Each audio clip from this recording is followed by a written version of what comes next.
ગત તારીખ 27/2002 રોજ ગોધરા રેલવે સ્ટેશનમાં હત્યાકાંડ સર્જાયો હતો। સાબરમતી ટ્રેનના ડબ્બાને આગ ચાપી દેતા કાર સેવકો સહિત 59 લોકોના કરુણ મોત થયા હતા। ત્યારે કોર્ટ તારીખ 1/3/2011 રોજ 11 આરોપીઓને ફાંસી તથા 20 આરોપીઓને આજીવન કેદની સજા કરી હતી।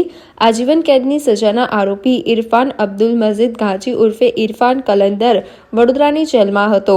હાઈકોર્ટના હુકમથી આરોપીને તારીખ 26/9/2024 રોજ 56 દિવસની લોક પેરોલ રજા પર મુક્ત કરવામાં આવ્યો હતો। કેદીને તારીખ 22/11/2024 રોજ પરત વડોદરા જેલમાં હાજર થવાનું હતું। સુપ્રીમ કોર્ટના કેસમાં થયેલા હુકમ મુજબ તેને પ્રથમ સુનાવણી સુધી હાજર થવાની મુક્તિ આપવામાં આવી હતી। કેદીને તારીખ 3/12/2024 રોજ વડોદરા જેલમાં હાજર થવાનું હતું, પરંતુ તે હાજર નહીં થઈ ફરાર થઈ ગયો હતો, જે અંગે જેલર જે પરમારે રાવપુરા પોલીસ સ્ટેશનમાં તેના વિરુદ્ધ ફરિયાદ નોંધાવી હતી।